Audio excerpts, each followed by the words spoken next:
Hello, hello, ladies and gentlemen. It's that time again for another podcast stuff here. And actually, let me get rid of this splash screen for us. There we go. Silly splash screen. Right. Eventually, I'll get like a good one other than just the Ravnica stuff. Even though I like the Ravnica stuff. Yeah. But Well, here's my question about that one. Why is the Demir symbol on there? It's not supposed to be. that is true. That is true. Doesn't make sense. It's a secret guild. Huh. Because it had to showcase them all, show off the coolness of it. But hello guys, I'm Nan Man. Murtarn is joining us today. What's up? And we're getting back into another Magic podcast. Of course, if you guys followed us when we did our previous one, it was called State of the Gathering. We did that with Pat. That focused on standard, legacy, drafting. It focused on everything. Whatever you wanted. Yeah, just everything. But Brandon and I are mainly modern players, so we wanted a show that kind of had that focus on modern. So we decided to start up another podcast, and I guess this is technically episode 1. Yeah, that sounds about right. We had our pre-episode 1 that we recorded like a month ago or so. That was everything again, but yeah, we're gonna be doing modern as the main focus of it. So we'll at least be putting it up here on Twitch. Twitch.tv/TheRealNanman for the time being. It'll be uploaded to YouTube and everything. So you'll be able to catch it all over the place. And eventually we might get its own Twitch channel for it and stuff like that. But for now, you guys can catch it here. So, Brandon, do you want to at least get started with kind of your background or your kind of play style or anything with Modern? So I guess it kind of dates back to when I started playing Magic in Standard. And the first deck I really played was, this Jund deck looks fun. Little did I know it was like the scourge of the format. This is an Innistrad Ravnica. And that looks fun. Just play Hunt Masters and drag tests and do stuff. So I went and got that one together without realizing it was like the best deck ever. So I started playing that and just kind of really liked to play that kind of style. And when I'm like, I should play Modern. What looks fun here? Just saw Jund. Just figured I'd play that in every format. So best colors, right? What's that? I said best colors, right? Yeah, I mean, just play the best colors, which are clearly the Jund colors. So, I mean, white's awful. Blue's good, but it's too broken. And red, I mean, we wouldn't play it, but it has Lightning Bolt, so it's worth it. It's pretty much what it is. Pretty much how it goes. I like it. Basically, just gravitated towards liking green, black X decks, and I think Jund just felt like the best one. I like playing with Lightning Bolt, too. Like I said, it's pretty sweet. So I got that deck together. Now I'm kind of branching out a bit. I've got a Temur Twin deck almost completely made. Cool. I need a couple fetches, Serum Visions, and one other thing. Snapcaster Mages, which are like $100 a piece now. The expensive stuff. Oh, yeah, just the really expensive stuff. I got all my Misties, I just need my Tarns now. And I got one Tarn, so we're getting there. We're getting close-ish. And I do have a place I can borrow all that stuff from, so I can play the deck now, which is sweet. Nice. Hopefully that'll help me get better with other decks as well. So, yeah, that's what I'm doing with Modern right now, just playing those 2 decks, trying to get good with them. Just a lot of practice. This format is one where you just really need to know exactly how the format is. You got to sideboard correctly, so learning your decks is very important.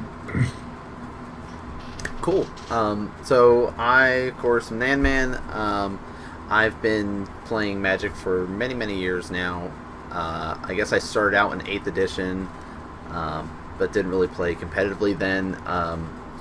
I did a whole little write-up about my history, like a brief one when I recap my last tournament experience.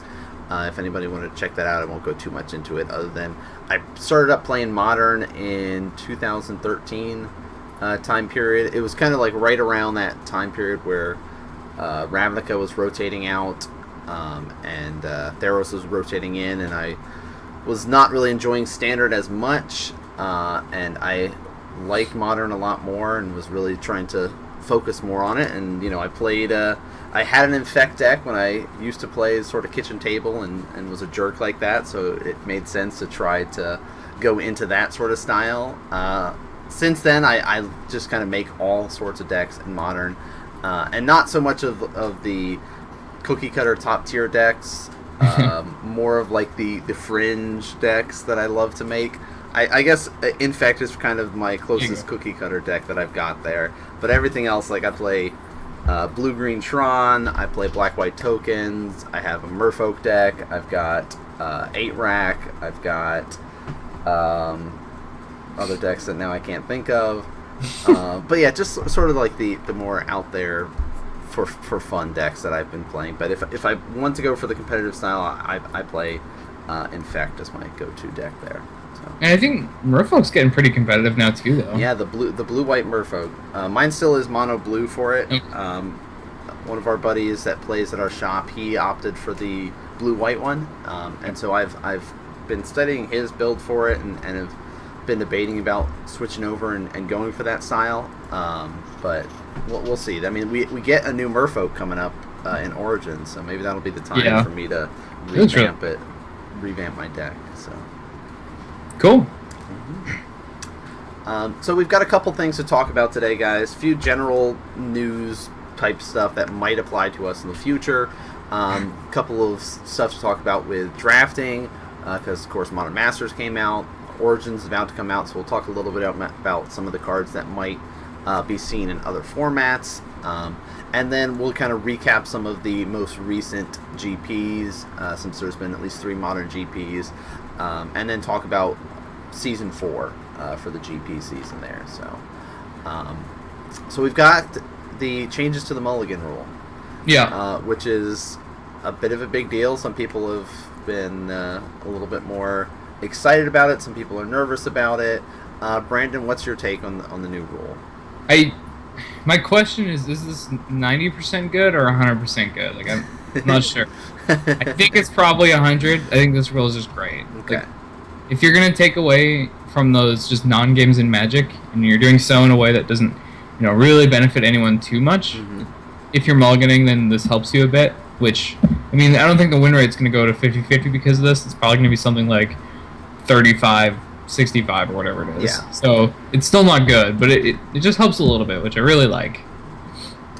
Yeah, and in case you guys missed it and you have no idea what we're talking about, with Pro Tour, Magic the Gathering Origins, so only for that one right now, they're going to be testing out a new mulligan rule, that if you mulligan down to 6 or 5 or 4, if you go down to a mulligan, you get to scry after you agree to keep that hand. So say you say, you know what, this is a crappy hand, I'll mull to 6, look at your 6, like, alright, I think this is keepable, I think I can try it out, say yes, I'll keep, and then scry 1.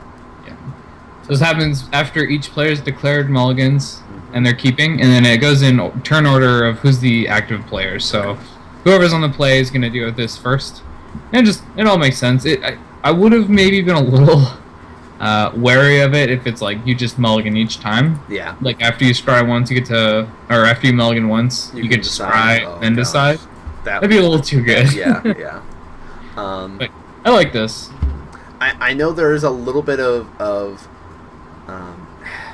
hesitation, might not be the right word. Some people are a little bit concerned with how it's going to work against a Delver deck.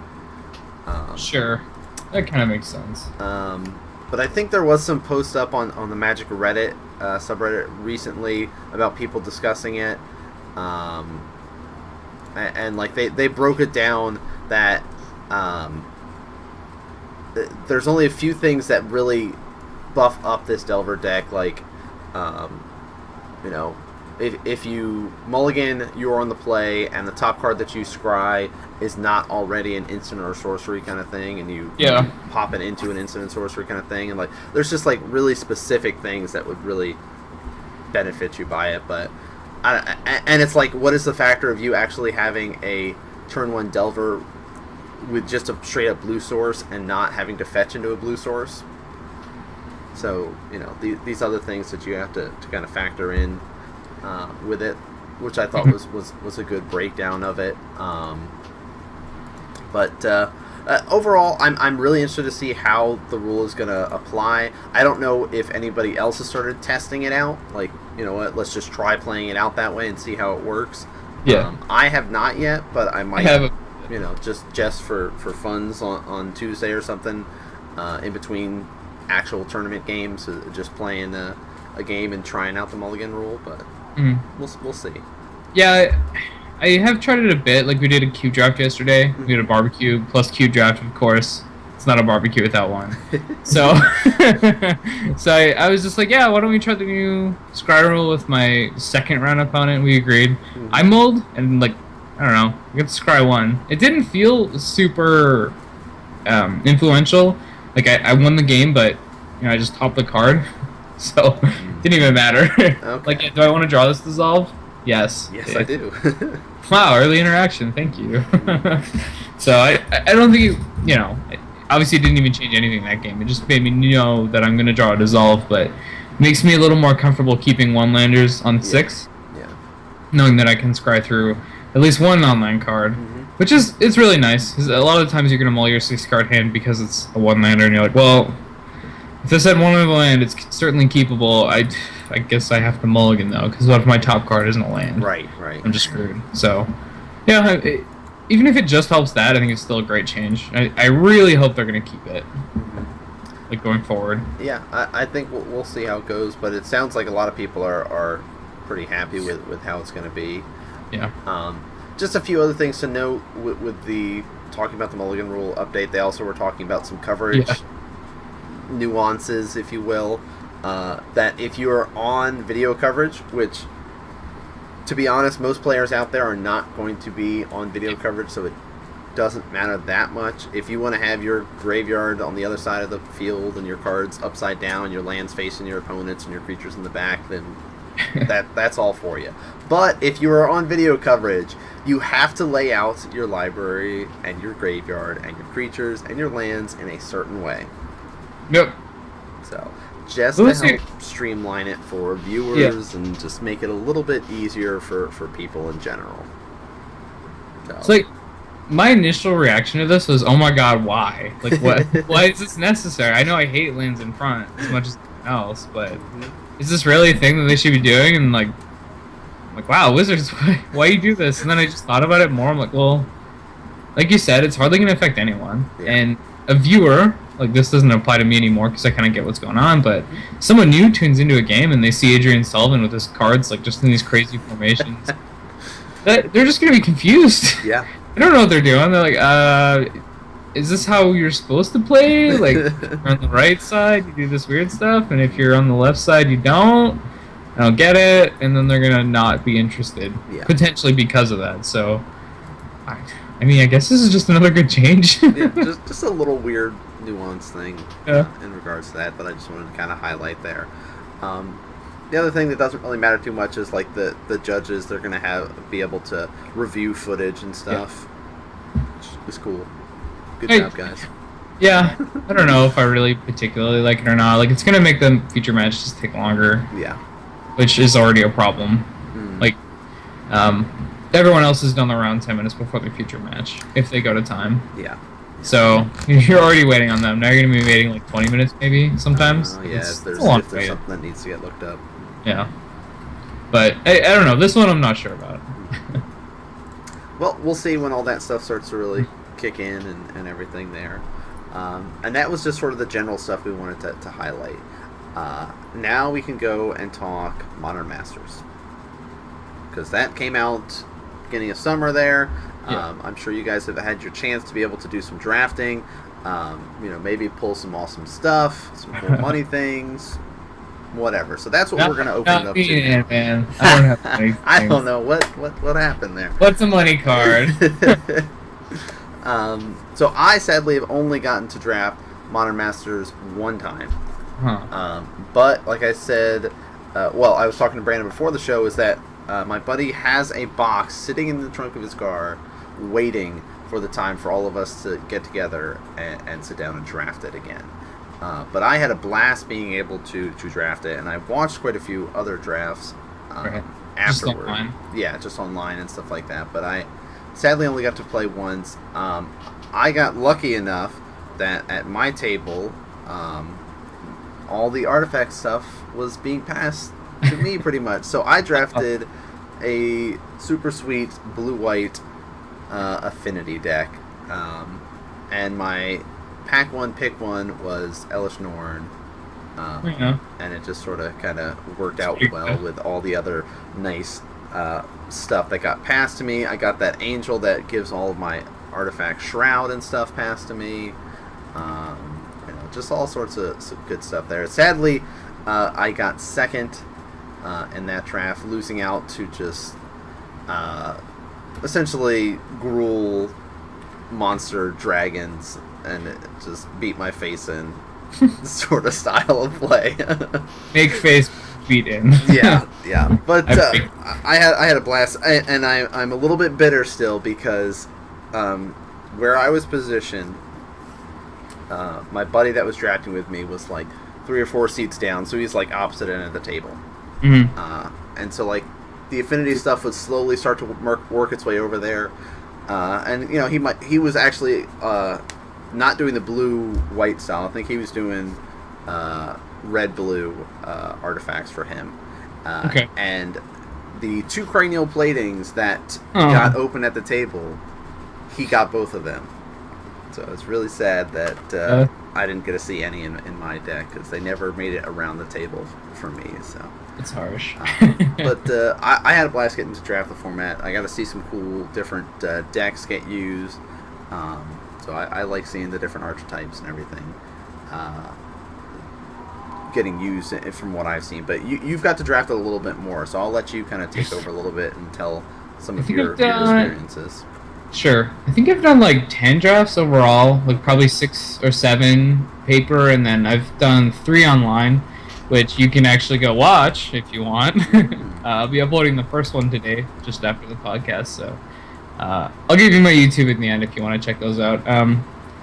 But what I've found is that I have a lot of fun with this 5-color deck, where you just have infinite removal, and the 2 best decks I've drafted have both been that. One of them I actually thought was bad right away. I'm like, oh, this deck's terrible. How do I kill anyone? I only have 2 Akari, like the 4/4 flyer for 5, which is really good. I had like 2 Akari and what's it? Natka Rider. That's like the only creatures that attacked. Oh, wow. I'm like, oh, this might be trouble. The good part is I had 15 removal spells. Oh my gosh. 15 removal spells and a bunch of fixing, just like a playset of Sunlances, a playset of Tribal Flames, I had Fiery Fall, and one of each of the white removals, like there's Pillar of Sleepness, Arrest, and Oblivion Ring. Just had all these removal spells. So I just killed everything and played Hakari, just one with that, or like a Glinthawk Idol, I think. So it was a pretty sweet deck. I didn't expect it to be as good as it was, but I guess if your opponents just have 0 creatures, you win. Yeah. So that was cool. I did another similar draft, another 4-color deck. This one not as much removal, but had a bunch of bomb creatures. Just got Ant Queen, got Edrixar, and Creekwood Liege. So just kind of killing people with those. Just really fun decks for me. Not my opponents so much because I kill all their stuff and then, just play a big dude. Right. But it was fun for me. I've also like dabbled with the artifacts deck. I had a red-white double strike deck, which was okay. I think that's probably my least favorite deck of the format. Like it's all right. I think my favorite was probably the 5-color, but right after that, like the green-white tokens list. Yeah. It's just really cool. It's just so fun to play. Yeah, I wish I could have drafted one of the token decks out there because they do look like they were so much fun. They're pretty cool. Scatter the Seeds is a hell of a card. It says instant on it. It says instant on it. It's pretty good. Like, that's actually one of the cards you just have to watch out for. There's so often where I'll think, oh, is this a safe attack? No, it could have Scatter the Seeds, and then I'll just pass, and he'll play Scatter the Seeds in the end of the turn. I'm like, yeah, okay, sure, dude. Yeah, just make your 3/1 or 3/1/1s. Go ahead. Yeah, good job for you. Yay. Yeah, were there any archetypes that you didn't really like, though? That's something I'm interested in. I've talked to people who didn't like Spirits. They didn't like playing against it or playing it? Just didn't like playing it or against it, really. Like, just didn't enjoy that it was in the draft format. I don't know. I played against it round 1, and it was a very grindy match. I mean, he got a lot of really good stuff passed to him, so, like, he was the only one clearly playing Spirits. And so he had pretty much all the stuff that he could hope for from what was open. I thought it was cool. Like it was different than some of the other decks that were out there. It was reminding me very much of like the Orzhov style of like here I'm just gonna kind of dirtle a lot, extort a little bit here. Yeah. So I think it's cool that there is that playstyle available for players that like that. I drafted. I thought it was fun. I could see why people would be annoyed with it though. So you keep getting your removal spells back. Yeah. Once you cast the same, oh shoot, that black common. I have one in my hand right now. Nameless Inversion. Once you cast the same Nameless Inversion 4 times, somebody starts getting upset. I think a card I really underestimated as well is Waxmane Baku. Like whenever you play a spirit, you put a key counter on it. You can pay 1 mana and remove any number of key counters to tap X creatures. Yeah. That card's good. It's just better than any other tapper that I can think of. Yeah. It's very strong because you want to play spirit cards anyway. Like you want a lot of them. You have Soul Shift to get you more spirit cards back, and having a tapper that taps like 4 things in a turn if you need it to is so strong. It's ridiculous. Yeah. Now I want to draft again.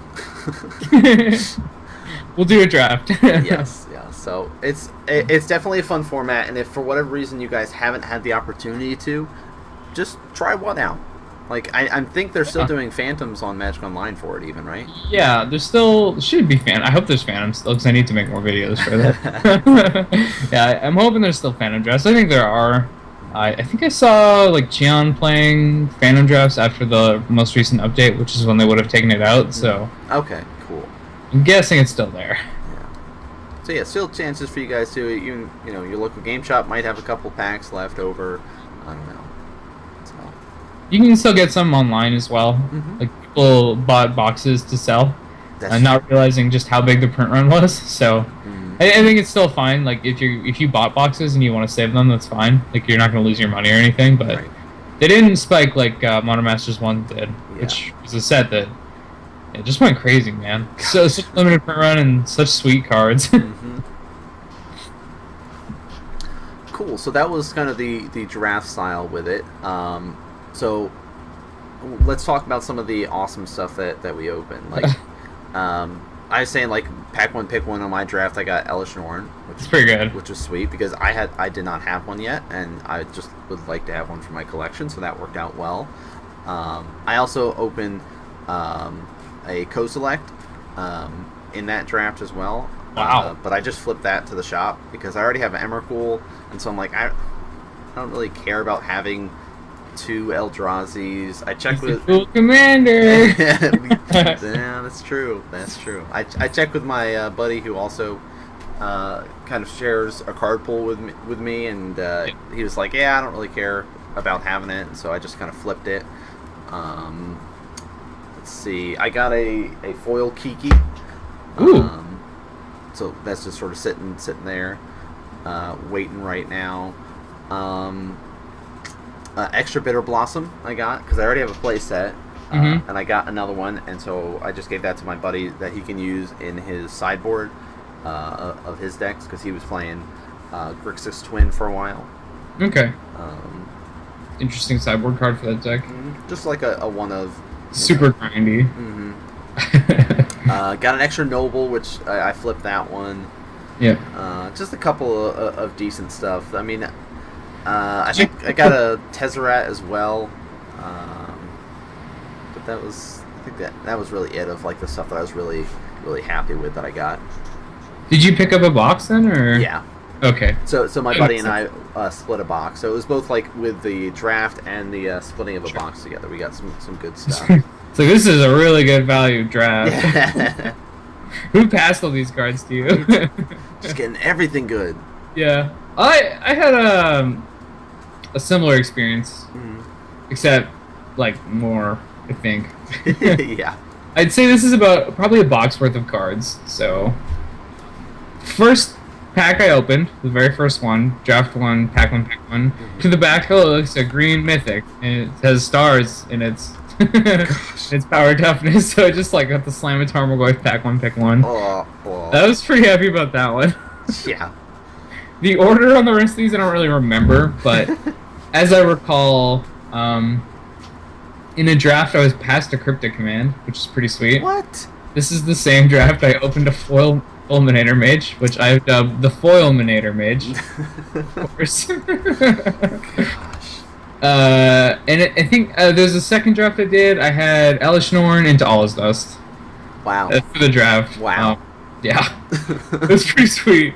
The rest of these are like from loose packs. Yeah. I got like just if I won, packs at F&M. If we get 3 normal packs, we just turn them in for a Modern Masters pack. Or my parents bought me some for my birthday, and actually they bought me. It was like 4 packs or something, and of them there's like a Bitter Blossom and Vendilion Click in it. These are ridiculous. Yeah. So yeah, just on like loose packs and stuff else I got. There's a Splinter Twin, a Spellskite, 2 non-foil Fulminator Mages. That's awesome.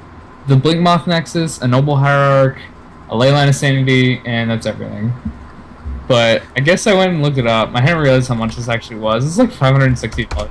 Yeah, that's a solid set of cards there. Yeah, I got pretty lucky with this set. I have a friend who got luckier, like somehow, because I thought this was really good, but he's on like double Goy, foiled cryptic, 2 Karns. Like, oh, Justin, please calm down. Right? You can stop. That guy opened some crazy stuff in Modern Masters. But you know what? I feel like it's justice because neither of us opened anything good in every other set. Yeah. So yeah.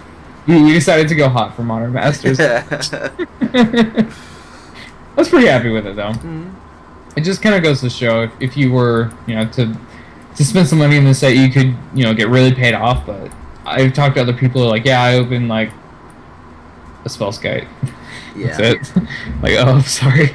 It's a terrible box. So it's a pretty risky set, but it's really fun too. So if you want to draft it, I'd get in there. Get in there. Get in there. Make it happen, guys. No, I think there are some good stuff, and I know there's some people that were disappointed with some of their pools and stuff, and like, I mean, it sucks that not every card can be those bombs, but there's still some decent.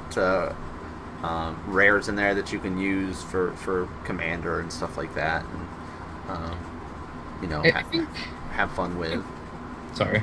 I think like the main difference between this one and the first Modern Masters isn't like the big rares; it's the small rares.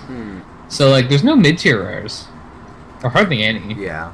It's either you get a $25 rare or like a dollar. Yeah. There's no middle ground here, other than like Blinkmoth Nexus, I guess. Kind of like just rebuys a pack.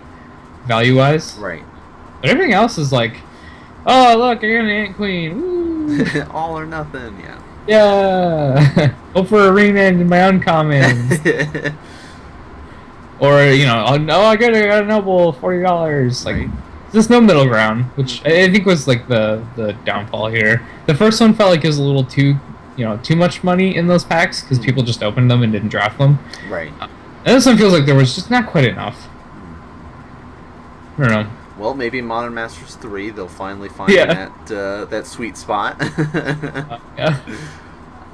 No Tarmogoyfs, okay? Look, we've printed enough. Now those of us who own our set need to, be... reprint. Always reprint Tarmogoyf in Modern Masters. Cool. So that's how Modern Masters was going. So anything else with Modern Masters? Do you want to kind of talk a little bit about Origins real quick? Let's talk about some Origins. Okay. It's a cool set. Yeah, we're not going to talk too much into it. We're not going to sit there and go over every card and talk about drafting. So the first card is Kytheon. First card in white. Because that's what we did in State of the Gathering, in case you guys were not around for that stuff. We would do those kind of release sets. But just kind of want to go and just highlight a couple cards that you notice that you might be really excited for, or stuff that you might think could be seen in other formats other than just Standard. Sure. I have one. Okay. And it's kind of a surprise, but I think it really is just because of how the deck works. But Liliana might do something in Modern. Ah, okay. So the Collected Company deck, there's an Abzan Collected Company deck that could put this in their deck. Yep. It's a little bit of a reach because it's double black, but it's Modern, so the mana bases are pretty decent. And like part of what they're doing is they're sacking their own creatures a lot. Yes. They can flip her pretty easily, and she's very powerful once you flip her. Mm-hmm. Just reanimating your voices and stuff is so good, and you can actually reanimate a piece of your combo if that's the kind of Abzan deck you're playing. Like you can bring Kitchen Finks or something back right away. Mm-hmm. So, flipping her could just win you the game sometimes. Yeah, and 3 mana, that's really easy to court into. Yeah, you can court into that. You can also hit it off Collected Company. Like if you got your Finks or whatever in your graveyard, you Collected Company, you see Liliana, Melira, like, oh good, Viscera Sphere's already out, I win.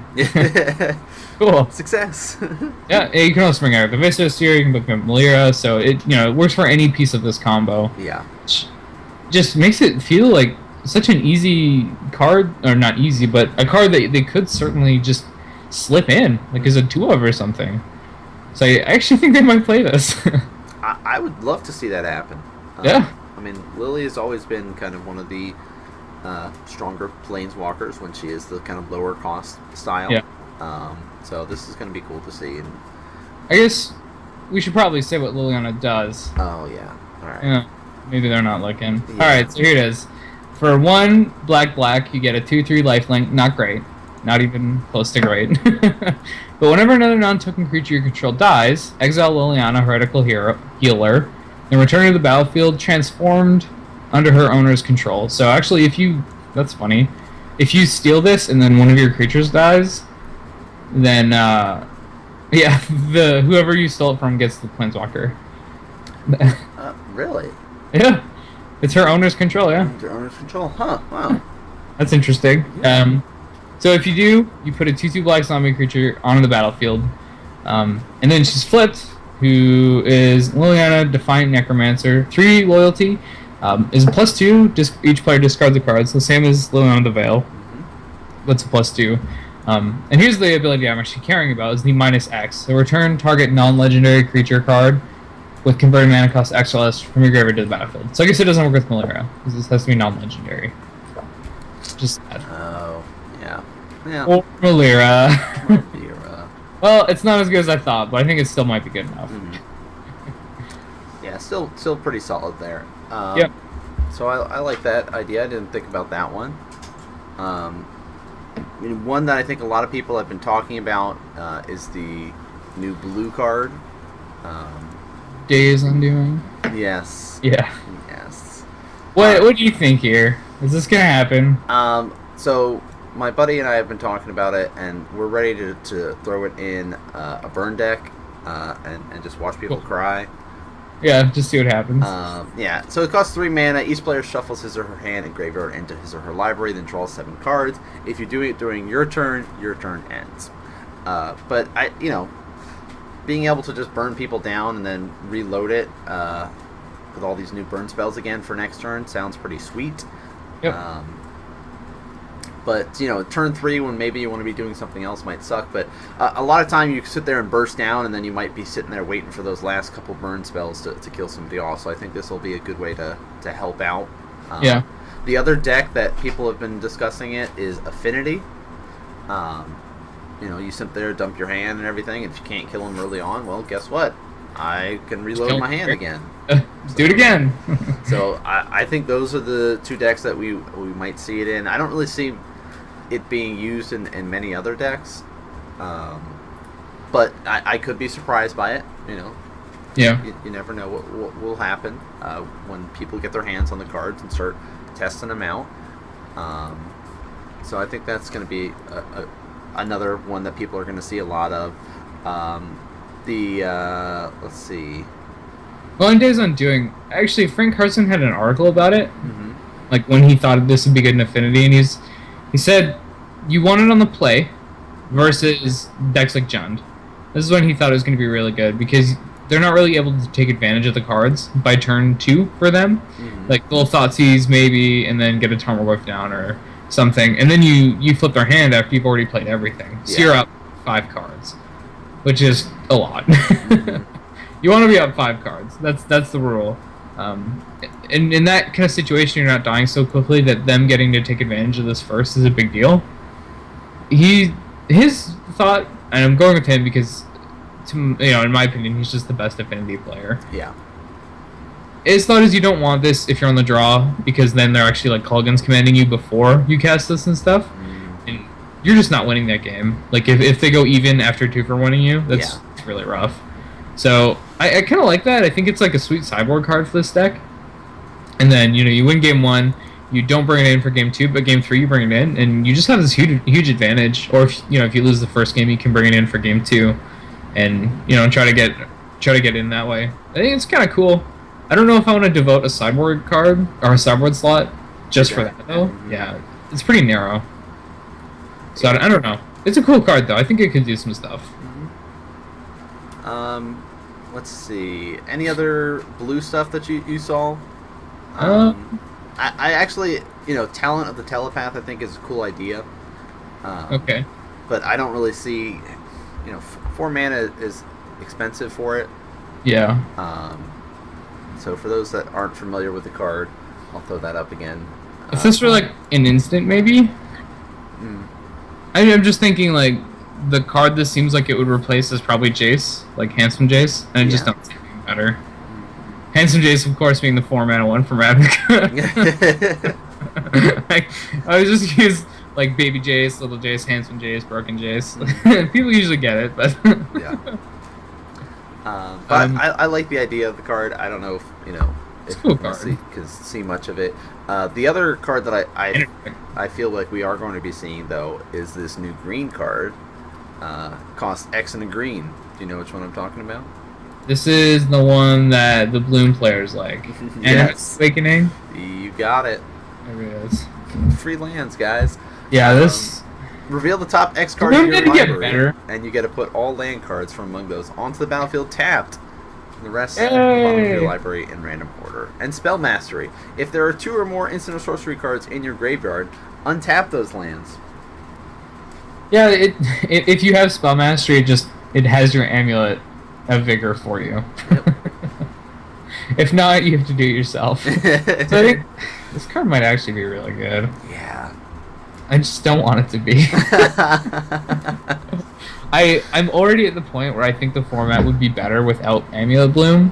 Yeah. Like it was a side layer or like a outlier something that's it was like an outlier deck, kind of like the Glorious Vengeance, which is apparently not so much an outlier anymore. It's not. It was just one of those outliers. It was just like, yeah, okay, weird combo players, you can have your fun, and then someone who builds decks really well looks at it and says, hey, I bet I can break this. Yep.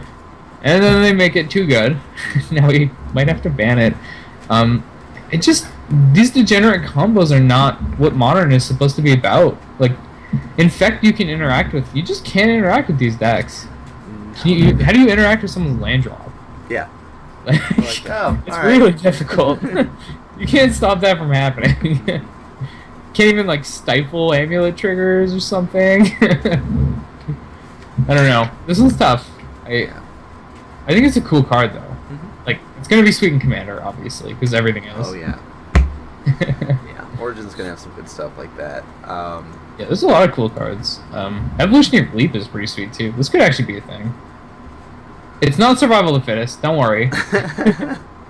But I mean, again, there's decks that are kind of okay with sacking their creatures, and I mean, this is a pretty good value for sacking a Kitchen Finks or something. Yeah.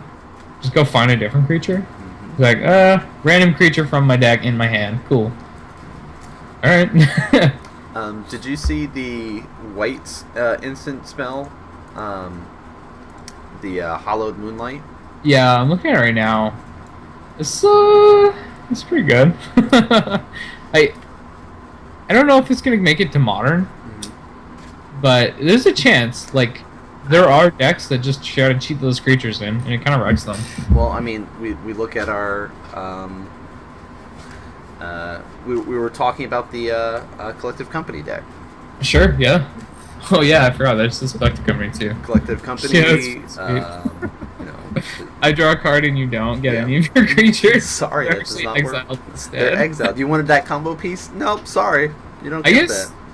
I guess they just fail to find and put all the cards on the bottom, but that's still really good. Yeah. Also, you don't actually get to exile their creatures. Yeah. Also works against twin players.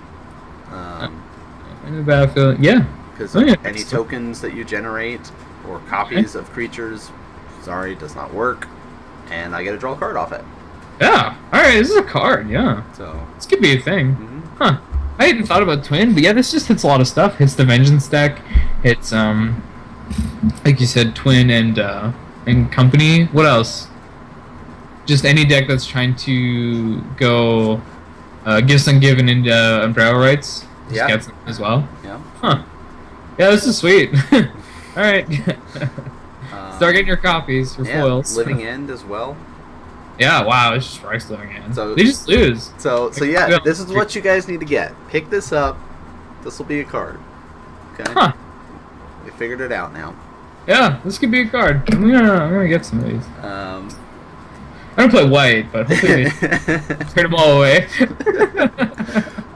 The other card that I noticed that I feel like we're going to be seeing some play of is our new Merfolk. Yes. Finally, guys. Wondering when you were gonna talk about this one. So it's a 2-cost, 2 blue there. That's not going to be too much issue. For a 2/2, it says, when he enters the battlefield, the Harbinger of the Tides, you may return target tap creature an opponent controls to their hand. You may also pay 2 extra mana, and it can have flash. But you're gonna have you can just control an Aether Vial. Exactly. You're gonna vial it in for flash 2 anyway. mana. So they're gonna sit there and attack or whatever. You're gonna vial this in, return their creature, and then you're gonna swing in for lethal, and it'll be great. This card is very good. Yeah. That's fact right there. It's been a while since we've had a new Merfolk that we're able to play. Yep. So I'm happy about that. So I'm, I so far it's like we're around that 3-4 cards that we're gonna be seeing. Yeah, I mean there's a couple more though. There's at least one other that I think is going to see some play. All right, what else? Harbinger of the Tides is sweet. I'm really excited. I'm going to build Merfolk now. Album Pile Driver is now legal in Modern. Oh, I forgot about that. I think this... I don't know if it's going to be as good as it is in Legacy, because the Legacy deck is very different from any Modern Goblins decks, but... Man, I play against Modern Goblins decks. I do not want to see a Pile Driver. No. This is scary. Yeah, protection from blue, guys. Yeah, pro blue. And he gets pumped by +2 for each other attacking goblin. Yeah, so he's a 1/2 for 2? Yeah. 1/2 for 2. And he gets +2/+0 for each other attacking goblins. So this is, I mean, this is also, I think he's going to be good in Standard. Like, just, Goblin, like, Foundry Street Denizen into this, into, Rabble Master. Yeah, that seems fair. Yeah. How about you take 5, 6, 7, 8, 9, 10? I know. No, it's 9. How about you take 9? That's so stupid. Yeah, that's a lot. That's a little too much damage, so I'm a little worried about that too. Do you see anything else for Modern here? See, like, Tainted Remedy. That could be a combo with Beacon of Immortality is the one people have been talking about. Like, oh, okay. Maybe some deck runs Tainted Remedy Beacon for their win con, but I don't see it. Yeah. Like it's maybe a casual thing. It's sweet and casual though. That's so cool. But yeah, I mean that's like 5 cards right there.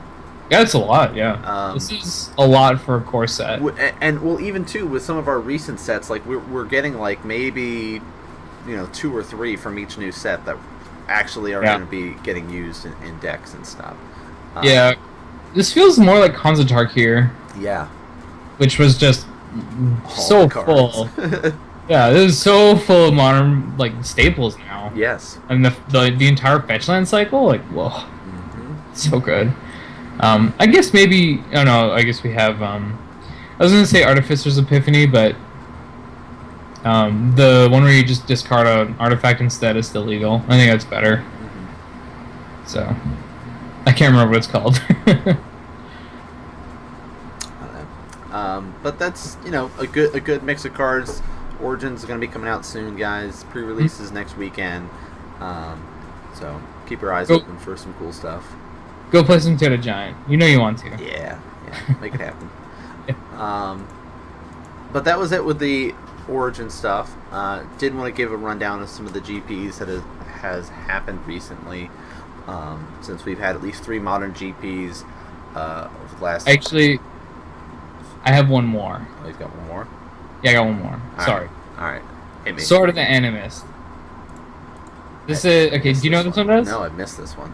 All right. This one's sweet. So it's 2 mana. It's an equipment. Equip cost is 2. Equipped creature gets +1/+1. And whenever that equipped creature attacks, you get to rampant growth. What? Yeah. You just go search your library for a basic, put it into play. Okay. This thing? Yeah, just whenever it attacks, not even deal damage. Just Yeah, no, it's whenever it attack. attacks. It's so gross. Like, if you put this in a 2-color deck, you just get, like, 5 lands or something. I don't know if it's actually good enough, but it's sweet. Yeah, that is cool. Okay, now I'm done. Alright. Sorry. So the modern GP is done for Season 3. Yeah. There's no more modern GPs until Season 4. And we'll talk about when those are going to be taking place, but there's been a few. We've had Charlotte, we've had Singapore, and we've had Copenhagen. Yeah. And what's been nice is that we've had a different deck win. Yeah, I guess we have, haven't we? It has not been the same deck every time. So, Okay. Are we starting with Charlotte and work our way? Yeah, we'll do them in order. Okay. So Charlotte, Copenhagen, Singapore. Okay. So Star Cities put on the Charlotte event. Yep. And first place was kind of the new take on the collective company style, and I've seen a couple of people start running this. One of the guys at our shop runs this version. It is the L's version. Yep. Yeah, so it's, I don't know about 4-quarter calling, but I don't know. it's a lot. It's pretty well. I mean, you just tap your mana dorks for mana, and you can cast Chord for almost anything, like for free. Yeah. So it's. I want some number. But you think 4 is too many? I don't know. I don't know if you need 4. 4, like, there is a cost of putting these in your deck. Maybe 4 is the right number. Maybe it's that good. Maybe. Yeah. I don't know. Maybe he wants 5. He's not allowed, but you know. he's not allowed to have 5, but you know. He could dream. So it's a pretty cool deck. As it goes, like I said, there's a lot more players that are choosing this one over kind of the podless pod style that was running around for a while. So, but like you'd expect, it's got all of the mana dorks in there. Elvish Arch Druid there. You know, Elvish Champions, or the Mystics, the Visionaries, Eternal Witnesses, like the things that you'll want to like chord into. Heritage Druid. You know, they've got Heritage Druid in there, which is, you know, why would you not want all the mana? Well, I mean, Heritage Druid is now a $23 card. Is it really? Wow. It is. An uncommon from Morning Tide. Gosh. 6 years is all it takes for an uncommon. It's ridiculously priced. I guess it's longer than that now. It's like 8 years or something, but still. That's such a ridiculous price. Yeah. This, I kind of have expected it to be in Origins. Based somewhat on the price, but it wasn't in there. Sadly. Also, I mean, it's like an elf set. Like, yeah. Cool. But the deck itself is so quick. Like, the way that you accelerate out and get your board presence is insane. And you can, I mean, you sit there and you turn 1, play a forest, and play an Elvish Mystic. Like, all right, sweet. You've already got 2 mana. Like, you're not scared, are you? you're going to be collected company very quickly here. So it's scary with how quickly you can just kind of overwhelm somebody. Can you do it on turn 2 somehow? I don't think you can. No, I don't. I can see how you get 3 mana, but you can't see how you get 4. I don't think there's a way that you can cheat it out. Yeah, you can do it on turn 3. Yeah. But no turn 2 collected companies. No. Oh. Sorry, not that good. Yeah, it's not that good. Don't worry about it. 1, 2, 3. Well, okay. If you have Shrine out. Okay. I like where this is going. All right, hold on. Math and stuff. math It's and the worst stuff. time to try to do. Okay, here it is. Here Okay, it is. You hit go me with Forest, Okay. Elvish, Mystic, right? Yeah. And then you're playing Heritage Druid, Okay. and what for the other, like Nettle Sentinel? And then Yeah. you tap, make 3 mana, Uh huh. play your Nykthos, activate your Nykthos, and Yeah. then you have Devotions 3. Yeah, you have 4 mana. There you go. I think I did that right. That sounds about right. It sounds about right. It sounds sweet. So anyway, the deck is great. Like it's a strong deck. Like its sideboard, Bow of Nylea, Fracturing Gust, Dismembers, Beast Within, Reclamation Stage, Fangs. Interesting. It ran Hushwing in there, huh? Okay. Hushwing. I guess because you can collective, you can chord it out. So. Yeah. I don't know. Forge It's cool Tender, though. Spell Sky. Yeah. So it's a solid, just kind of. I have a friend. Deck. Yeah, I've actually got a friend who's been running this a little bit. He kind of played it for a bit and then went back to burn, but it was fun to play against. I was playing my Temur Twin deck, trying to get good with it just against this deck, and I think it's a weird matchup, so I don't know how much it helped. But Lightning Bolt's really good. Electrolyze is really, really good. Electrolyze is great. Yeah, That's just kind of destroys this deck. Spellscape on the other hand is really, really, really good. Yeah, my friend played it at the Open in Maryland, and he said he had a real hard time playing against Tron because red-green Tron, they're just like Pyroclasm, just constantly nuking the board. And I can see it. That would just get super frustrating super quickly. But you need like double Archer to live through it. Yeah. Yeah, it's tough. The Wormcoil is probably pretty hard to beat too. Right. I would think. And like Oblivion Stones, and just like, it's tough. It's a tough matchup, but it's a cool deck. Yeah, a lot of routes. I mean, that's not the matchup he was looking to beat. I think a lot of it, it's not a good matchup versus John. We also tested that matchup. I think I won every game, so it's not good there. But it looked like it was good versus Twin. And he certainly has some game versus Affinity with Reclamation Sage main deck and just how easy it is to go find. And then as his sideboard, he's got 2 Fracture Gusts as well. The second Reclamation Sage and like Kitchen Fix is actually really good versus that deck. Yeah. Just trade for 2 other things and gain 4. So I could see some game there. Like there's quite a few decks that I think this thing can beat. I'm not entirely sure how it won the event though. Like it just doesn't look like a GP winning list, and I don't think we'll see a repeat. But it's cool that it happened. Yeah, no. I think it is cool to see that variety. And you look at the other list, though, of the top couple decks. Like, there was 2 blue-red Twin decks. Okay, that makes sense. Twin is still in there. There was an Affinity deck in there, and there was a Burn deck in there. Those are the kind of go-to decks that have been in the format for Modern for a while since, like, the banning of Pod and stuff. They've been consistently doing well. Absent Company and Elves are kind of the newer guys on the block. That was cool. They made in the top 8. And then we had the 2 Fringe decks. Yeah. Him and Goryo's Vengeance. Yes. So excellent. So why don't we talk Ad Nauseam first? Sure. Okay. This deck... Friendship Reef? ...is... Sweet. So the objective is... You have all this stuff to prevent you from losing the game. Yeah. Phyrexian Unlife, Angel's Grace, that sort of stuff. You cast your Ad Nauseam, draw your whole deck into like Lightning Storm. Yep. And then you just kill somebody with a Lightning Storm. It is a Fringe deck. It's so sweet. But it got 4th place at this so GP. Awesome. Yeah, it's this card. All right. I've never seen this before. 1 red, cool. Lightning Storm does X damage to target creature player. X is 3 plus the number of charge counters on it. Discard a land. Put 2 charge counters on Lightning Storm. You may choose a new target for it. Any player may play this ability, but only if Lightning Storm is on the stack. Who made this card? What are they thinking?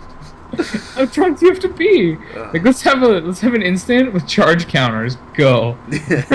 Seems fair, right? I don't know if there's more than just Lightning Storm of that, but this is such a sweet win con. Yeah, no, that is the win con in there. That is so awesome. I know Now the those are the Vault Kim New games.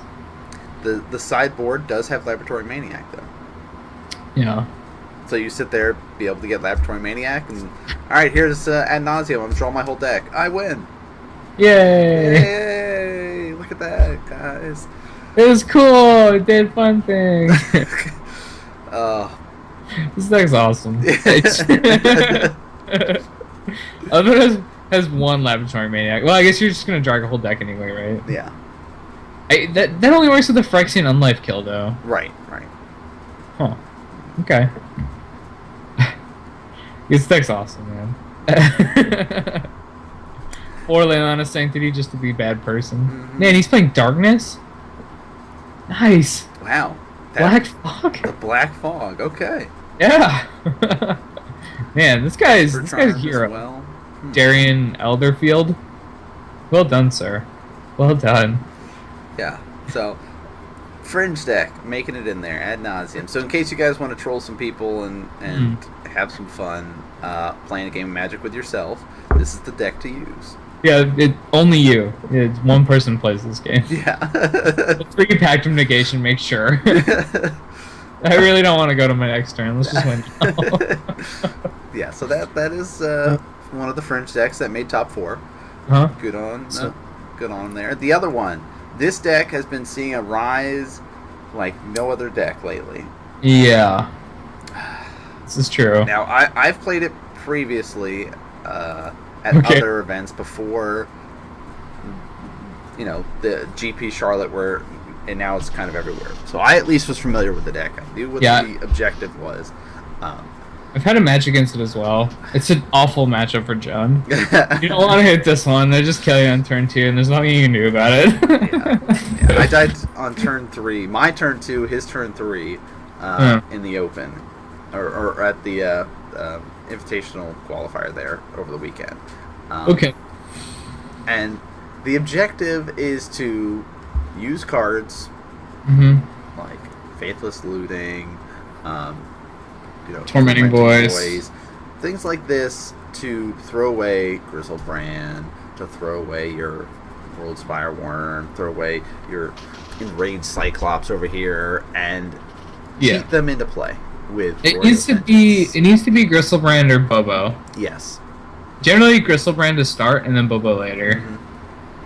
You can through the breach a Worldspine Worm. I did lose to that as well. Yeah, and through the breach is the other way. And I lost to the Grizzlebrand into the through the breach Borigmos. Okay, you lost the fun way. He threw lands at your face. Yeah, he's like, all right, here's Grizzlebrand. I'm gonna pay 14 life and draw 14 cards, and then I'm gonna remove these Simian Spirit Guides, and I'm gonna cast Desperate Ritual. And look, here's my Through the Breach. Sweet, look at this, guys. Now here's my Borigmos Enrage. Here's all these lands. Yay! You lose. Turn 3. Now the deck is a glass cannon though. Really. It has those kills where you can just blow somebody out on turn 3, but it is rocky if you cannot get the right pieces.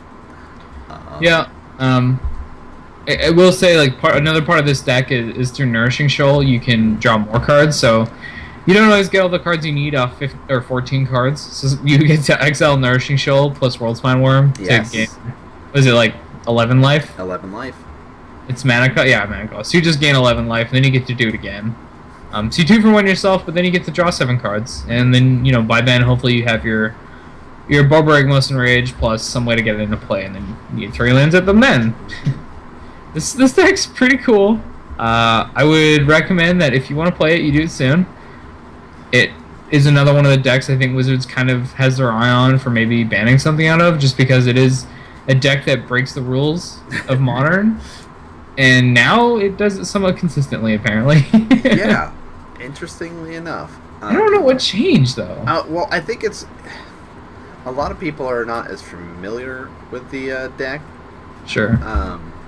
And I don't know, it's just...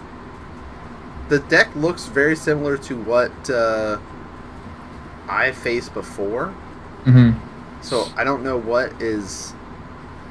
I don't know what is changing. You know what? I've got a list. I So I played that guy in Vancouver, Uh-huh. and I took a picture of his list. So So I'm gonna, yeah, I'll go actually pull it up right now. I can't show you guys, but I'll go find it. yeah, so then we can look Just wanna and know what's compare different. it and see. I've done this before. Hopefully I've still got it. I think I do. Yeah, dude, here it is. Alright, so here's the difference. Okay. It's hard to see. So he's got the 4 World Spine Worms, 4 Brussels Brands, 4... Yeah, same list so far. He had a Time of Need. Yeah, the literal only card that's changed is... he's got Metamorphose in this list. I don't think... Oh no, they both have Metamorphose. Yep. This one's got 4 instead of 2. Okay. So the difference is Noxious Revival and Tormenting Voice. So practically nothing. Right. So this is always good. Yeah. Man, I don't know. This is weird. Well, what works, right? Yeah. So this is when we started to really see the rise of the deck, though. Yeah. After Charlotte. Was there any other decks that caught your eye that you wanted to talk about, maybe in the top 16 or anything like that? There's some burn. There's an Ebsen Company deck. Mm-hmm. Oh, I guess, and then Lantern Control. Oh, that's also when we started to see the Lantern Control. I don't know how this deck works. I think it's one of the decks where you look at the top player of each player's library and you just decide if they're gonna draw it or not. Mm-hmm. Yeah, this looks like a lockout deck. There's like 3 It Pit is. Needles main deck. So I saw LSV play the deck. Okay. On Channel Fireball, they release videos every so often. Because when I saw this deck, I was trying to prepare for the event. I was like, all right, I don't know, I've never seen the deck before, so I need to at least watch from his point of view to understand what the deck is supposed to do, so I can have some semblance of an idea of what I need to do against it. And it is a lockout deck. You sit there, you've got your needles out, you've got your lanterns, you've got all these ways to look at your opponent's top card and say, okay, do I want them to draw this? Yes or no? Nope. All right, I'm going to make them discard it. And just keep sitting there and cycling away all their cards. You've got Inquisitions, you've got the Taxians, you've got the rest. So any cards that you put in their hand that you're like, you know what? Sure, you can have that card. Oh, just kidding. You don't get that card anymore. I'm going to strip it away. Actually, you don't. And it's just completely rude. Surgical Extraction's in there, so you can just completely siphon them off. And you've got 4 ensnaring bridges, so they can't attack you either. And really, you just win by deck out. Ugh. It's a lockout, deck out way to win, and it is a really frustrating way to lose, because you're running the 3 Spellskite. That's the only creature you run to. You don't need to run anything else. And it's got the Academy runes in there, so any of these artifacts that you've got that you're sacking and sending to the graveyard and stuff get to come back. Like the Pyrite Spell Bomb is in there to help deal with some creatures that might get onto the battlefield. You've got the Abrupts in there. Like it's a cool deck. It's another one of those decks where if you want to play by yourself, this is the deck for you. Yeah, but this one is a little different. So the other deck, you just do your thing and you win. Yes. Fine. You just wait. This deck, you just wait. When are you gonna draw your whole deck? I don't know, man. It's gonna be like 20 turns for you. Yeah, it's a slow, methodical, grindy game, but it's a very annoying deck. I'll put it like that. It's an annoying deck. That sounds about right. Oh my goodness. It says, you got a creature. Too bad I got Ensnaring Bridge and you can't attack me. It's like, that awesome card that could probably help you. No, I'm going to just send it to the graveyard. I don't think it can help you. Jeez, this is rude. Yeah. Oh man. Alright, so rude deck number 1. Mm-hmm. I just never looked. I guess a cool one here is Grixis Control. Patrick Chapin's version. He's got 4 cryptic commands, and it just makes me so happy. Just 4 of them, man. He's like, I'm gonna play them all. I want to do it. Cryptic command's fun for the people who play it. For those that do not, sorry. Yeah. Also pretty notable is like every blue deck just has 4 Snapcasters now. Yep. So it's something to keep in mind. That card's just dumb. Dumb expensive, but Yeah. I think that's all I'm really looking for from this one. Cool. You want to just move on to Copenhagen? Yeah, that sounds good to me. Cool. So Copenhagen, I think we're just looking at top 8 here. This was, well, it was in Copenhagen, which is, where is that? I don't know. Copenhagen is in Sweden. Sweden? Okay. That's what I thought, but I didn't want to say so. Be wrong. Yeah. It's never good. Yeah. So are you looking at the whole top 16, or you just want to cover top 8? I think just top 8. Oh, this is top 16 deck list. Okay. Yeah. We can just look at top 8 if you. Yeah, want. we can just skim through them all. I think the big news here is Merfolk won. Yes, it did. Which is interesting. Mm-hmm. Not the deck I usually picked when in a GP, but I think it's one of the decks that can do it. Just, it's tier 2, so it's not going to get there a lot of the time. If that makes sense. Mm-hmm. But it definitely has that surprise factor in it. And at the event that I went to, 11th place was a Merfolk deck as well. So okay. So it for whatever reason, all the kind of not the top tier decks are starting to progress more, and I think it's helping that like decks like these creature based decks like Merfolk and stuff are able to be in the format now that Pod is gone. Yeah. So go away, Pod. You were mean. Do you know how to get to the top 8? Yeah, just click on the up at the top. It's got the Grand Prix Copenhagen 2015, where it says posted in, and then it'll be right there. Cool. Okay. I guess we'll just do the top 16 ones since I'm already here. Or are you already also here? I'm at top 8 right now. Okay, I'm at top 8 now too. All right. Maybe. Well, I was just showing off the Merfolk one. It's a very straightforward Merfolk, but this is again going for the blue white in a way. Yeah. It's not at blue white like most of the blue white lists because it's not running the paths and stuff like that in the main board and everything, and it's only running the hubs in there. Okay. So it's basically running. It's basically a regular mono blue version. This is the one that is running the relics in the main board. I've thought about it in mine too, and I've tested it out a couple times. It's nice. You get extra draw with it. You can disrupt some of those players, like if you're playing against the decks that are focused on their graveyard. It works out great. So that was cool to see that deck do well. Scape Shift, though, again, it seems to be the time of fringe decks. Yeah, there was a time Scape Shift was like tier 1 though. Yeah, but it's fallen off a lot more, and now it's sort of in that, I guess, tier 2, tier 2.5. Sure. So, there is at least somebody at my shop that is playing it, so I get a little bit more practice with it. Right. But it's. I was playing it for a while. I actually really like this deck still. It's a cool deck. I mean, the objective, you get lands, kill people with your, your Valkut. Yeah, you kill them with your lands. That's really how you do it there. So. Yep. You get a Valkut out, and you have 6 mountains coming to play all at once, and then they die. Bam, bam, bam, bam, bam. Also, German_DK says Copenhagen is in Denmark. Denmark. It says Denmark. I assume he means Denmark. I don't know. I can believe him.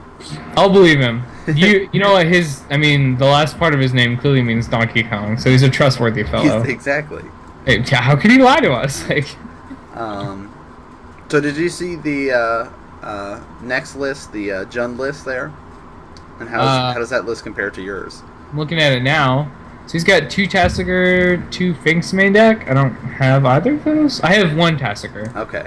Oh, this is no Dark Confidant. This is interesting. So the general consensus for Jund is you want 4 Dark Confidant because it's the reason to play the deck. Mm-hmm. And he's not playing any. It's a little interesting. He's closer to like the Abzan deck, where it's just kind of play these threats. Yeah. It's more of a board control deck or board. What do you call that? Stuff on board deck. Board presence. Board presence. There you go. Yeah. What do you think of his Bitter Blossom? He's got one in main. One main deck. It's cool. I mean, it's a really grindy card. Mm. I think if he's gonna be in the mirror for Jund, no, I just want Dark Confidant. If Dark Confidant, he's like -1 Tassiger, minus a land in Bitter Blossom. I don't know. I think it's cool. He's done some interesting things. This is different from mine though. He's also on 2 Ghost Quarter, which is cool. Yeah. This is a little bit of an outdated deck. The current Jund lists are running like Fulminator's main deck now. Yeah, which is cool. He's got the 4 on the board. Yeah, he's got 4 in his sideboard. But like with Tron and Amulet Bloom just being as popular as they are, you just need them now. Like that's what I'm doing. There's a Tron and an Amulet player at my shop, so I have to play Fulminator's main deck. You've got to be ready. Yeah, I mean that's another one of the reasons I think maybe Amulet might. If Amulet has another really big result, I think they might get something banned out of that deck. Just it's everywhere. It's just so many. Yeah. But it's to the point where we're forced to run main deck hate, which is something I don't really like. Other than that, this deck looks pretty normal. Like he's got a normal amount of fetches. Usually we see like 1 Wooded Foothills, 3 Bloodstained Mires instead of 2 of each, but that's fine. Yeah, everything else is pretty much normal. It's just the Bitter Blossom main and no Bobs. Just a little preference thing for him. Cool. The other list here, this is the more familiar blue-white Merfolk. 2 Merfolk decks in the top 8? Yeah, Merfolk has been climbing up. Like for at least for Copenhagen, it was like all about the Merfolk. And what was cool too, I think it was Copenhagen. I remember watching round 11 or 12. There was a blue-white Merfolk mirror matchup. Okay, that's new. Which is cool because you like never see that. Yeah. But I mean, just looking at the land base here, this is the one that's running the Flooded Strands, the coast in there, Hollowed Fountain, and the 4 path in the main. So yeah, makes me sad I didn't hold on to my Wonderwine hubs. Paid 3. Oh, that was really? like $5. Sure, that's good. No, that was they went up a lot. And one of the reasons why people are running blue-white Merfolk over just the mono blue is the better access to sideboard cards like Rest in Peace, Stony Science, and Kataki. Like blue, yes, you got some good stuff, but like having a little bit more interactions like this, it does help. The white sideboard cards are the best. Stony Silence and Rest in Peace specifically are just so freaking powerful. They just do so much. It's interesting. He's got Stony Silence and Kataki. Yeah. So he's really ready for the Affinity matchup. Which makes me wonder, like, maybe in some areas in Europe that it is such a big thing. Yeah, it could be. So. This is still a cool deck. I think Merfolk, like you said, it's a rising star, and I mean, they have another good creature coming. Yes, they do. I think it'd be cool to see Merfolk as a tier 1 deck. I don't know if it's quite there yet, but it's close. Yeah, it's getting there. Yeah. And you can just easily overwhelm people. My buddy has the blue-white version, and he's been testing out the blue-green with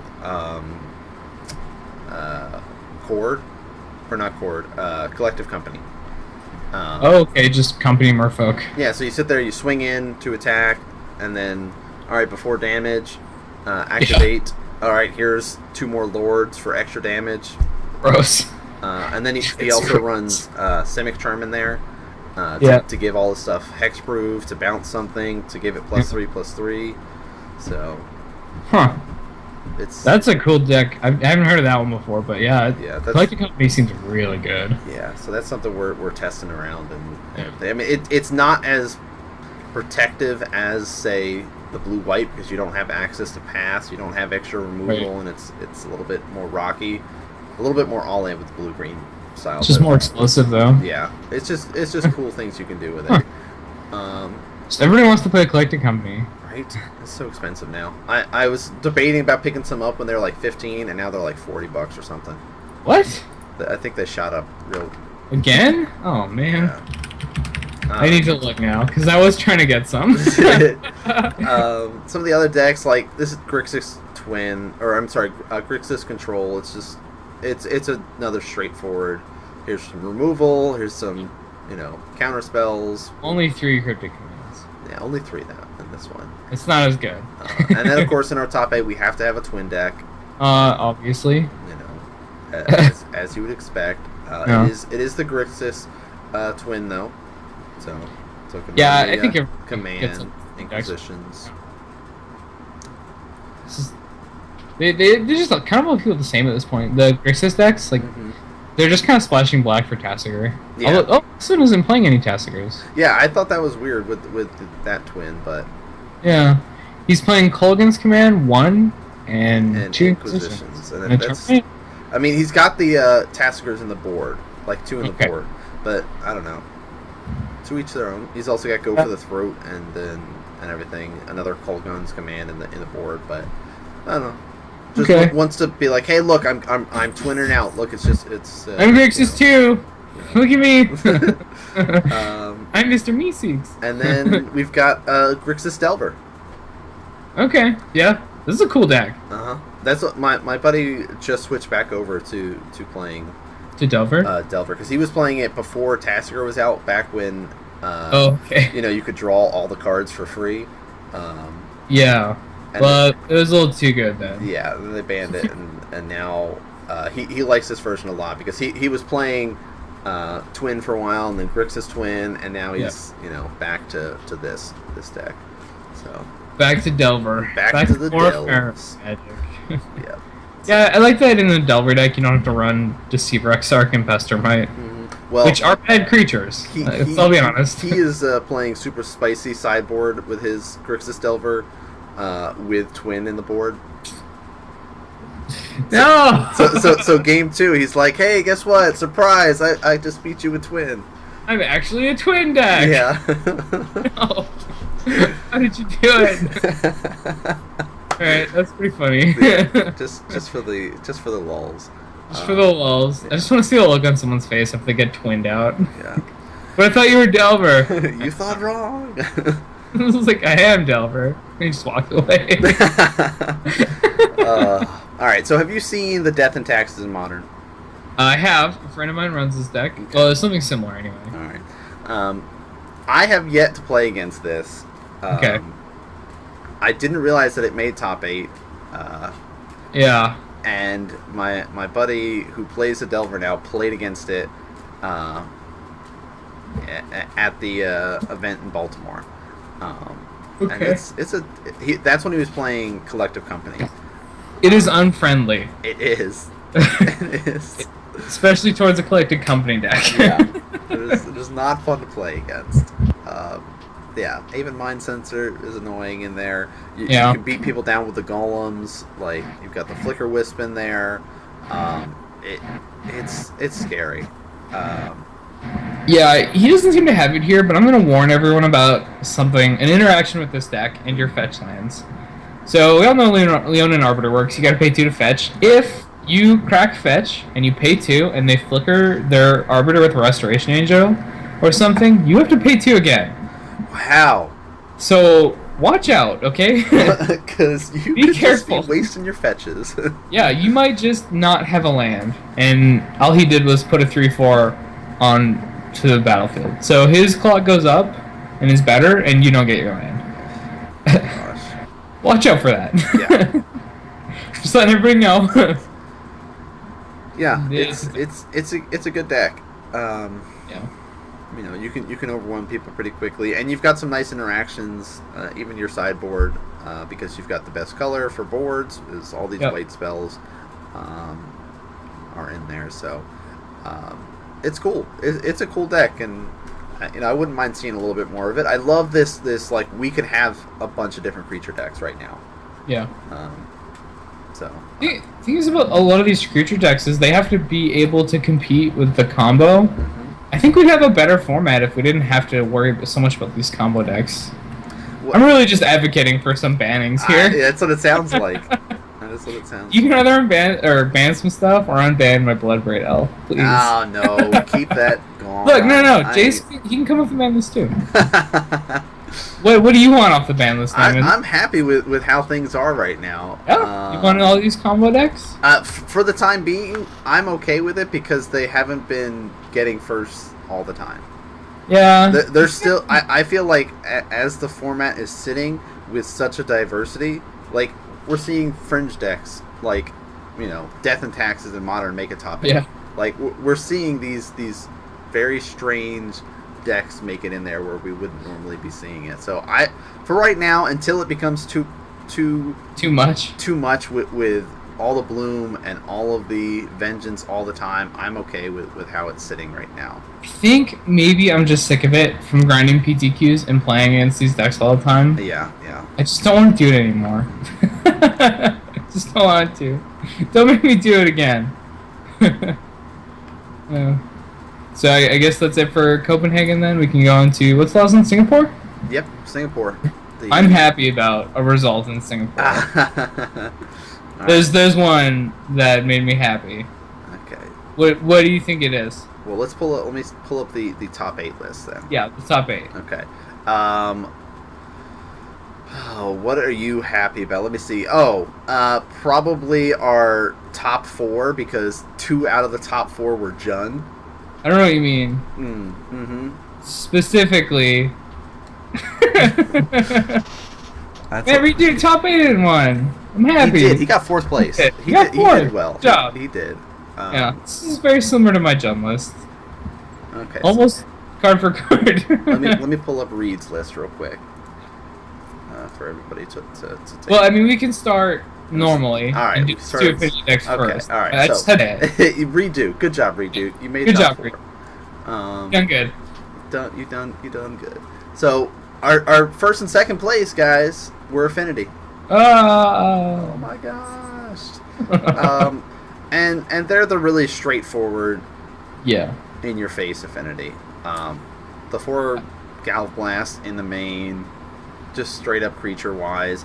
I've seen some couple other variations out there that I like a lot. Scissors. The scissor one is cool, but I mean even just like having the creature base but running like the thought casts and stuff in there, and that sort of style. So but this was just the straight up, I'm gonna beat your face in, dump my hand and hope for the best. So check out my Steel Overseer. It wrecks you. Yeah, especially in this kind of matchup. I think. So how do you think this matchup plays out? Like the mirror for Affinity? Like, is it just whoever gets Steel Overseer wins? Yeah, I would say that, like, because I mean they're bringing in like the Whip Flares and stuff and the Ancient Grudges in the mirror. Well, they don't want Whip Flare in the mirror. Oh, that kills their creatures too. Yeah, you're right. No, it won't kill anything. It's non-artifacts. Oh, what's the one? Pyroclasm is the one I'm thinking. Oh, okay, yeah, Pyroclasm. Yeah. Pyroclasm is Whip Flare, but doesn't kill, or that kills artifacts. Yes, yeah. So yeah, they're bringing in Ancient Grudge. Yeah, I think it's just whoever gets the Steel Overseer planted. Yeah, like whoever is Steel Overseer with enough little creatures to enable it. Yeah. It seems right. They still have those like Arcbound battles and everything. Yeah. And you can still try to kind of get that burst in and be like, all right, cool, I'm gonna stack everything to the Arc and stack it to this guy and kill you. Infect people out with your Ink Moth Nexus and stuff. It's fun, man. Yeah, I mean, Affinity decks want to do it too. Right? It's a legit plan. But like, I'm not an Affinity player. I know how to play against it with the decks that I have, but the mirror matchup I could not really speak too much in, but it sounds like that would be the best sort of play. Unless, there's other things that you got to do ahead of time and have to go for like the Arcbound plant or have to go for,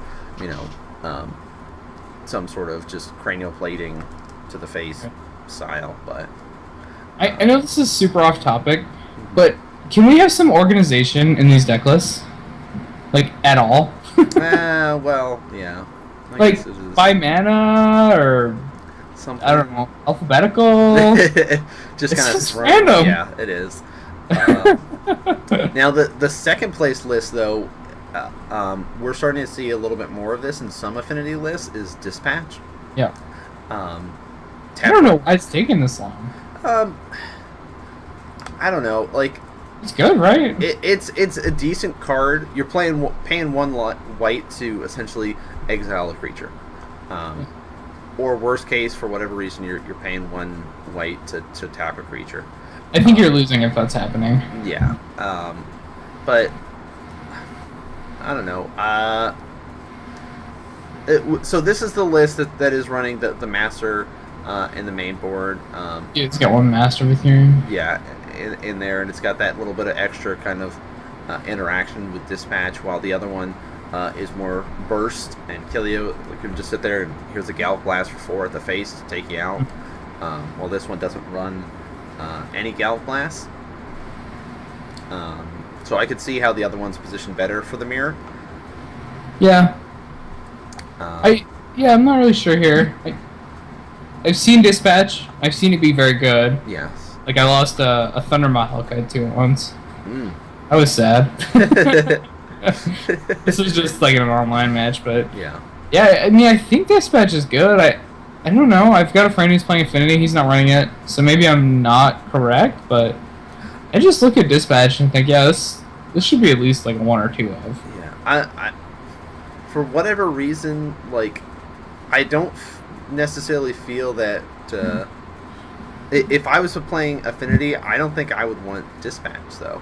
Okay. I think I would rather have Galv Blast. Just so you can hit people in the face with it? Yeah. Yeah, that's fair. But I think maybe that just speaks to the style of player you are. And I think that's what can be cool now with Affinity, is that we do have that sort of slight, alright, are you running Thoughtcast or not? Are you running Dispatch or not? Are you running, Galv Blast or not? And it's the list is pretty much the same with those kind of just slight variations like that. Yeah, I am a fan of Thoughtcast. Yes, I love so Thoughtcast. I guess the Thoughtcast Dispatch deck is for me then. I'm running Thoughtcast and Galv Blast. Ooh, spicy. Alright, so let's move on to the deck that matters. The Jund list. So the third place Jund list actually didn't run Bobs again. This is a thing, I guess. I didn't know. But we do see the main deck Fulminator Mage. Only one in this case. I've seen a lot more than one. Yeah. He's got the 4 Goyfs, which is normal, 3 Skoos, normal. I guess in the no Bob version, you want to run 2 Tassigars. That kind of makes sense. And the kind of spicy thing here is double Olivia. Yeah, I've seen like one ofs in main. Yeah. But I've seen a lot of like 1 main, 1 side. Mm-hmm. But never 2 main. Wow. Or not since the days of Jundon Standard, at least. Yeah, right. So maybe that's why there's no Bob, because you've got all these 4 costs. I mean, Tasker is 6, Olivia's 4, Huntmaster 4, Fulminator's 3. Yeah. So it's putting your curve a little high. Maybe you just don't want the Bobs in this case. Mm-hmm. I think that I still just want 4, but there are other options, clearly, because 2 lists without any Bobs top 8'd. Yeah. So, I guess there's just 2 styles to Jund. I like the Bob more aggressive route, and this is more of like a board presence deck. It's closer to Abzan, but you're playing red because you get Coldman's Command and Lightning Bolt. Yep. Instead of white for Seedrano, which isn't even that good right now. Yeah. So, alright. I stand having learned about a new kind of Jund. Yay! Cool.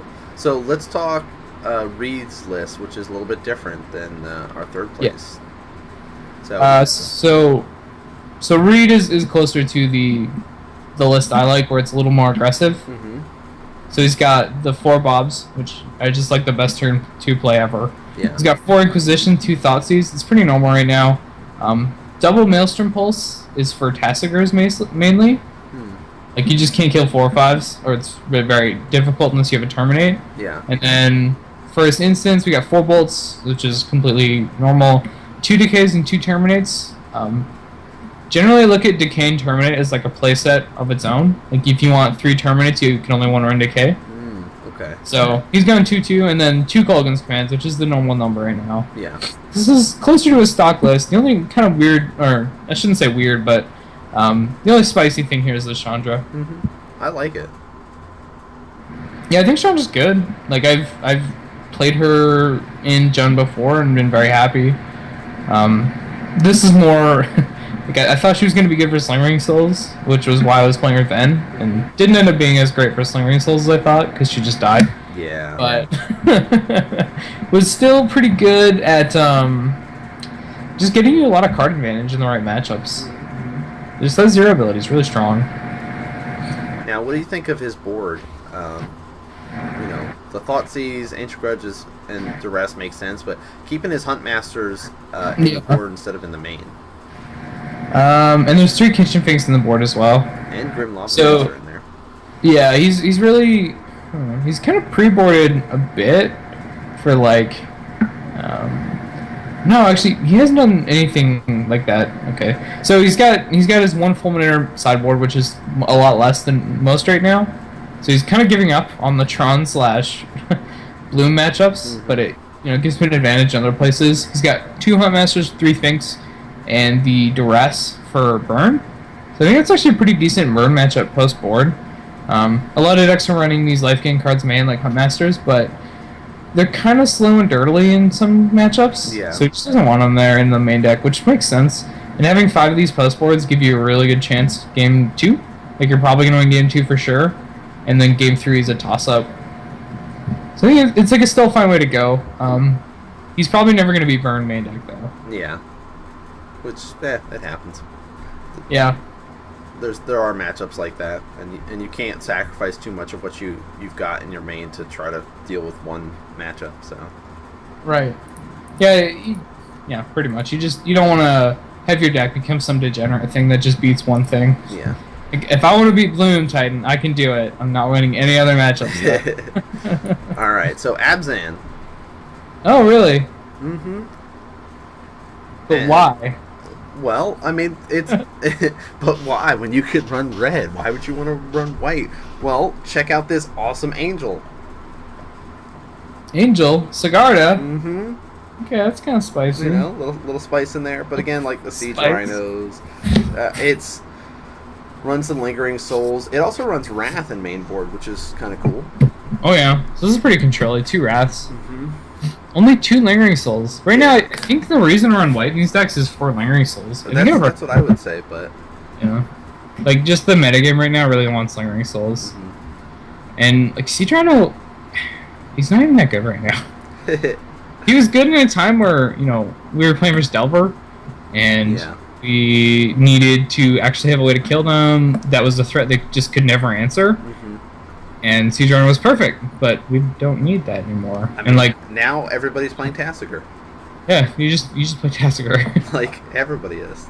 Yeah, play Tassiger and Tarmogoyf. It's good enough right now, I think. And Citranos are just too slow. Yeah. Play 4 mana for your 4/5 is... It was always a lot in Modern. Yeah. And it was kind of weird that Citrano was good for a little bit in Modern. Because, 4 mana 4/5 is just not very good, even with the Lightning Helix on it. Right. And we're kind of back to the point where it's not great again. Yeah, you won't be spending 1 mana for that, guys. Come on. Yeah. If he hit Jund every match, which I'm guessing he probably hit a lot of Jund, he probably did well. This is the matchup Abzan wants. I'm less a fan of Abzan right now than I am of Jund, mainly because Path to Exile is not as good as Lightning Bolt. That's the one thing. Well, one of the things. The main one is I want bolts. Cool. So I like seeing that Absent in there. We have to have a twin deck. Here's the Teamer Twin. It's Teamer Twin, yeah. So it's a little different. Tarma Twin, guys. Yay. It's Tarma Twin. It's Hunt Masters. Yeah. Main deck. I think that's an interesting little flavor. Yeah, it's not normal. I've seen it. Yeah, but it's good stuff on him. The other thing, Roast is starting to see a lot more play now. Yeah. Boo. Die Tassiger. Boo. Boo. I hate playing against it. Just more stuff to have to deal with. Like, not only do you guys all have your lightning bolts and stuff to kill my creatures, but now you've got another thing with Roast. Oh, for in fact. Yeah. Okay. Yeah, makes sense. I was like, lightning bolts, I at least, can can be able to live through it with like wild Yeah, defiance you and can't even stuff. pump But your guy through it. roast? No, that's 5 damage. What is this? This is mean. None of my creatures fly? No. So yeah, that's a nice little team or twin. We've got our company list here, and this one's running the Kiki in there and Resto in there. So this is like it's 4-color. It's also running Deceiver, so it's just like, hey guys, I can do stuff. This is blue, everything but what? Everything but red? No, it's got red because it's got Kiki and is it? Yeah, I don't see any black. Okay. Green, white, blue, and red. And it's got, of course, 3 chords, 4 collected. 3 paths. Yeah, it's just like, hey, look at all these creatures that can do stuff. There's a lot of 1-ups in this deck. Yeah. Revoker, Phyrexian Revoker. Mm-hmm. I don't even. Oh, okay, that's the one where you name a. It's like Pithing Needle creature. Yes. He's got a Phyrexian Revoker, a Spellskite, Kiki Jiki, Restoration Angel. Is it Staticaster? Deceiver Exarch, Scavenging Ooze, all is 1-ups. Ooh, Fauna Shaman. He's got 3 Fauna Shamans main. This is spicy. I'm happy now. This deck's sweet. Yeah, it's not your normal collected deck. No. So if you're sitting there with a bunch of stuff like this lying around, and you want to have some fun, this will be a good fun deck for you. Here is your fun. Here is your fun. Remember all those Geeky Pod players who were sad? Now you can be not sad anymore because you can just do the same thing anyway. Look at this. Another Teamer Delver, but this time it's running the Hooting Mandrills. Hoots! Yeah, so it goes for instead of the Grixis Delver, it's deciding, you know what, Goyf is too good to pass up, and even though that Angler is pretty cool, I think having a bunch of apes is better. Man, the monkey. The monkey. The monkey is with you. And it's running Tarfire in there. What? I don't know. I know why. I don't know why. He wants his Tarmogoyf to be bigger. Oh, because it's tribal instant. Yeah. I don't think it's worth it. I mean, it's like Lightning Bolt number 5, kind of. Yeah. He really wants tribal. That's sweet. Yeah. So. Looking at his sideboard, he's got 4 Huntmasters. This is Huntmaster. You a card? Mm-hmm. You know how much Huntmaster is now? He's like $20. Wow. They were like 5. They were cheap. Yeah. Yeah. Out of stock at 19 on Star City. Gosh. Good thing I have a set. Mm-hmm.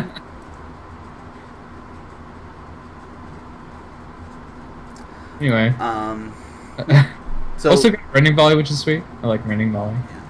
Yeah. But yeah, that was our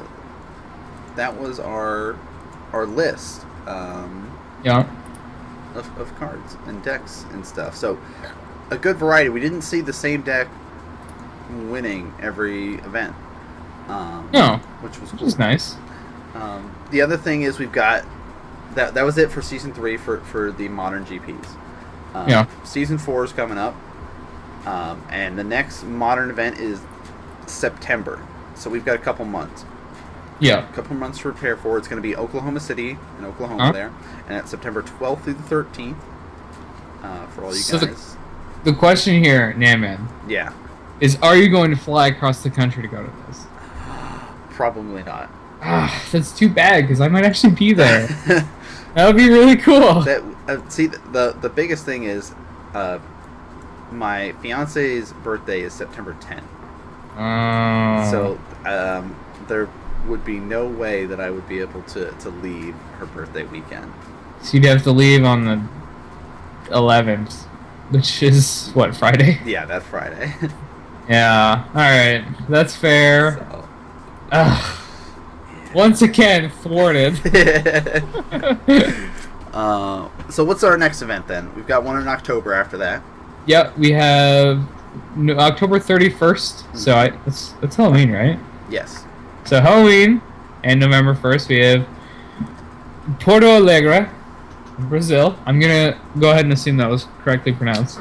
I'll give it to you. It sounded right. It did. Yeah, and then November 21st and 22nd we have Pittsburgh, I think it's in Pennsylvania, right? Yes, I that's don't know correct. anything about American. Hey, I thought Whatever. that Copenhagen was in Sweden or wherever I Yeah, said, not Denmark. So yeah. I know nothing about the rest of the world. Okay, fair. I mean, apparently I didn't know that either. So, But I might try to go to the Pittsburgh one. We'll see. well, So I can't go to Pittsburgh. I know, You see how this doesn't work? right? Do you understand how this is I do. not working for me? But yeah, so we've got a little bit of downtime, guys, before some major modern GPs and stuff. So keep your eyes out for that kind of stuff. But that's really it for today in the show that we wanted to kind of discuss kind of the happenings in modern as of right now. I don't know when our next show will be. Yeah, it's kind of a thing. Like, next weekend is pre-release, so Yes. I don't think we'll have time then. No.